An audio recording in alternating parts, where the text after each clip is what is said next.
Good morning, good evening, good whatever time it is you're listening to this. I hope you're having a good one. I'm going to be going over the data sets in the SPY for May 23rd, 2025. And with that said, let's go ahead and jump straight into the data. Now, I am going to discuss kind of what happened on Thursday as well. We saw the PMI increase slightly, and I discussed that being a potential, something that can possibly happen.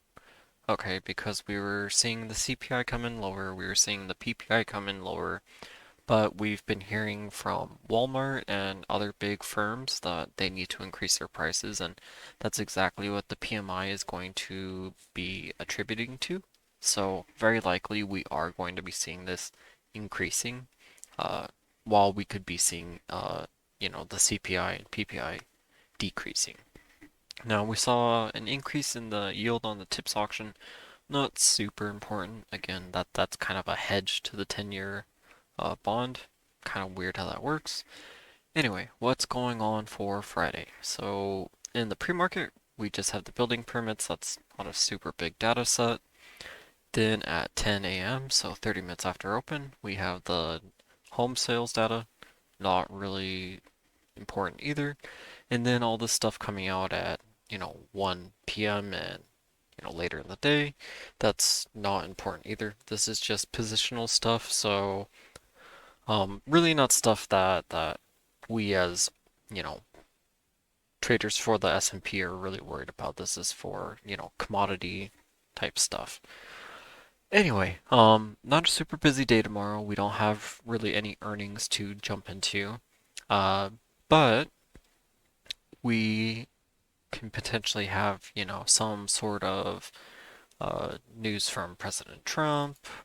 Uh, every day is never going to be a busy, or it's never going to be a boring day. So you just have to be prepared for that right now. Just a quick reminder before we get into the technical analysis. If you've been finding value in my insights, consider joining my Patreon. For just $12.99 a month, you'll get access to my trades, courses, and powerful tools to help you grow as a trader. I'd love to have you be a part of our team and community. And it's less than 43 cents a day. So if you'd like to join, click in the link in the description. Thanks. And getting straight into the technical analysis, as always, going to the daily chart, opening up our moving averages and the Bollinger Bands. Hold on, I want to change this up a little bit because that did not look good. Anyway, alright, so the market closed at 583.09, and the 5 mont is currently at 589.57. So very likely we're going to see the 5 mont pulling down to like the 586-ish range, maybe even the 585, but I really don't think that low yet. It's very likely going to be like the 586.30-ish, give or take. So that gives our upper bounds for the 5 mont being around the 588, 589 range. Okay, so that's kind of where the 5 mont is right now. It's going to pull down, and that's going to be kind of like the upper bounds of it right now. Now, the lower bounds of it, essentially since it's going to open around the 586 mark, give or take, we can assume that the lower bounds is going to be in the upper 584 range. So probably 584.70, give or take. But that gives our range on the day, you know, being pretty large. Now, why does that make it pretty large? Because our 10 mont is also at the 586, so we're starting to see the 5 mont consolidate on the 10 mont and pull under that level. And if we have another, 1 or 2 sessions of selling, we will see the 5 mont pulling under the 10 mont, which that's actually, one of the first bear signals you can look for. So that's kind of a slight concern if things are wanting to turn bullish here. Now, the 20 mont is at 572.21. It is still slightly underneath the 200 mont, but on open tomorrow, it will be pulling up above that 200 mont. And the 200 mont is at 572.92. So again, it's very likely we see the 20 mont being around that 573 range. So pretty much right where the 200 mont is. and that gives the upper bounds on the 20 mile being around the 575 range. Um, that seems far away right now, but technically that's only $8 away. So if we have a pretty, major selling day tomorrow, then potentially we could be, within that 20 mile range. I'm not really going to focus on the upper Bollinger right now or the lower Bollinger. We won't be pushing either of those tomorrow. Very likely if we do, then, this TA is really not going to matter anyway. Um, yeah, so let's go ahead and shrink those down. Now, again, we've been discussing this really large cup, and I'm going to pull up my drawings, and I'm pretty sure it's going to look terrible for a second. Okay, it's still aligning. Okay, so we have this super large inverse cup still building, and it actually builds down to this area. It's just when I was going to draw it, it did not pull down all the way, so it truly goes down there. And we potentially have the top of this inverse cups handle. And we've been talking about potentially this head and shoulders filling out over the last week now. And, this is exactly the type of structure we are looking for. If we're going to continue to head downward, and even if we're not going to continue heading downward, um, this is a really good area to support test. Because that's both where the 20 mile range is and the 200 mile range is. And that means that, the market can test that range and have a really huge bounce out of that range, or it can kind of, just fall through and then start looking towards that lower Bollinger at the 540 mark. Now, going from here, and I'm just going to pull this down to the 4-hour chart for a moment, and a lot of my other drawings are going to stay, so I apologize. But you can see this, this nice inverse cup forming right here. And I'm actually just going to delete that line because it's not relevant right now. Let me go ahead and draw this. I want this to be purple. Hopefully it stays. It didn't. Okay. That did not work out at all. So we have this really large gap here going down to the, the 565 range. Now, if we do a 20 mod test here and a 200 mod test, that pulls the range on this close to the 572. Okay, so that's still around $9, $8 off, and that may not seem like much after we've made that type of move, but that is quite a bit. Okay, so am I anticipating some massive sell-off down to entirely close this gap? Not really. I expect this to be probably 2 to 3 more sessions before we fully close this gap. But we should start to see this inverse cup starting to close out. Okay, and we're starting to see it, this controlled selling, and I've been discussing, it pulls up, sells, pulls up, sells, pulls up, sells, pulls up, sells, and eventually they're going to taper out the buying to where they can't continue to pull this up, and then it's going to sell down until, it catches support. And again, there's that huge chunk of liquidity in this, basically the upper 548 to the 550 range. Huge chunk of liquidity right there. So if the dealers do want to build out a right shoulder for this, potentially large head and shoulders right here, then that's exactly kind of what you would target. Now I'm going to hide the drawings for a moment, and I want to go to the hourly chart and show you this. I'm going to show the drawings again, but we are going to just go ahead and delete this inverse cup right here because I want to show you the bull scenario, and this is this huge gap right here. Okay, this can potentially turn into a bullish cup. Okay, and that bullish cup would take us basically all the way back up to the 593 range.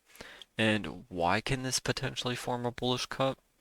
Because right here we are potentially building an inverse head and shoulders. Now, this is the 10 mile range that we've been trading in the last, session and a half.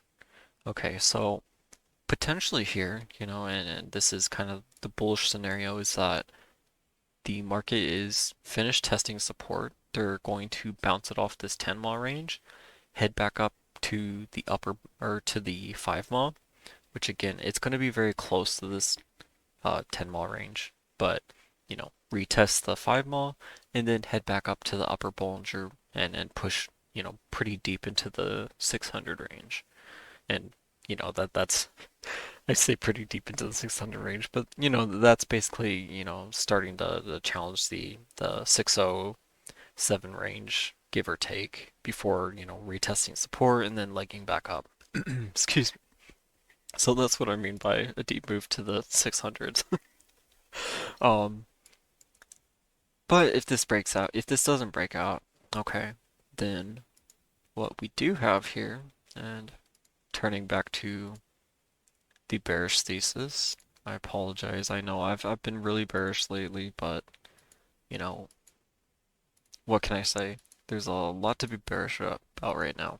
Potentially, over the trading session tomorrow, we can finish out this right shoulder, or potentially we can even gap down from this. And this can be a head and shoulders liquidity, even though it's also inverse head and shoulders, it's kind of just chopped in here. So it's the question of, do the dealers want to form this cup and head upward, or do they want to build out this large inverse cup and head down? Okay. So what am I looking for here for tomorrow? One, I want to see if this structure leads to a breakout. Okay.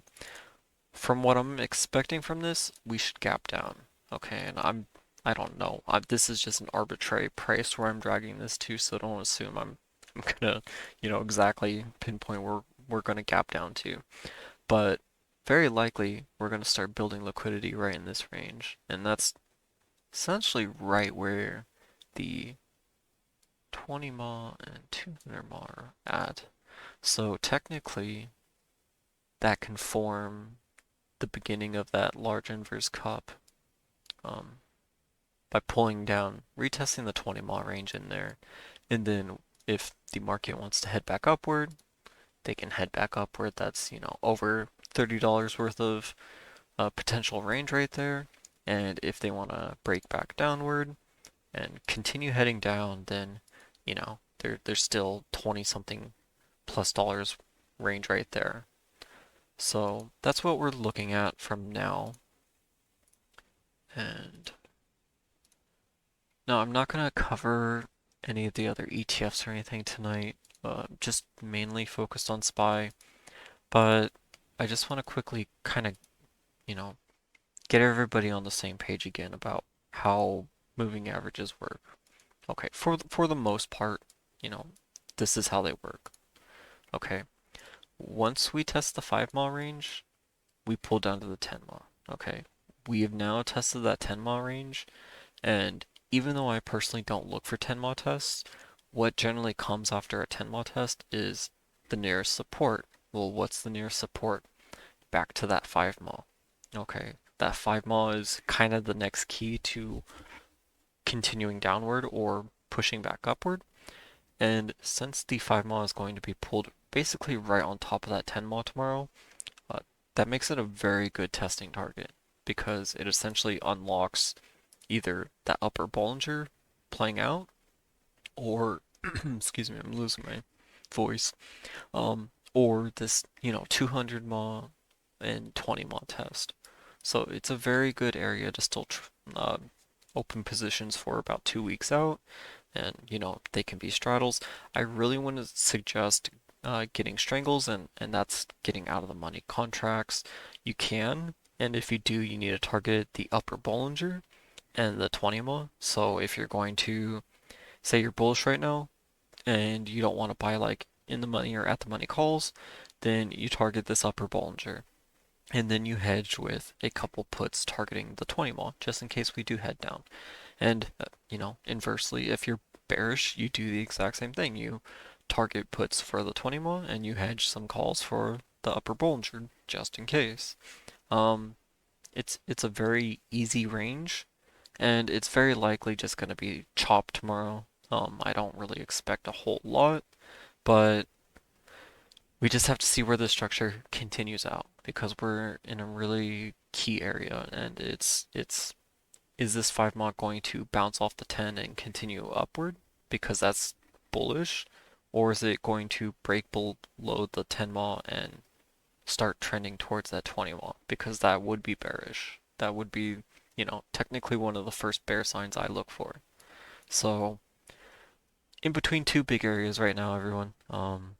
You should be targeting either that upper Bollinger or the 20 mile. That's exactly how you play this.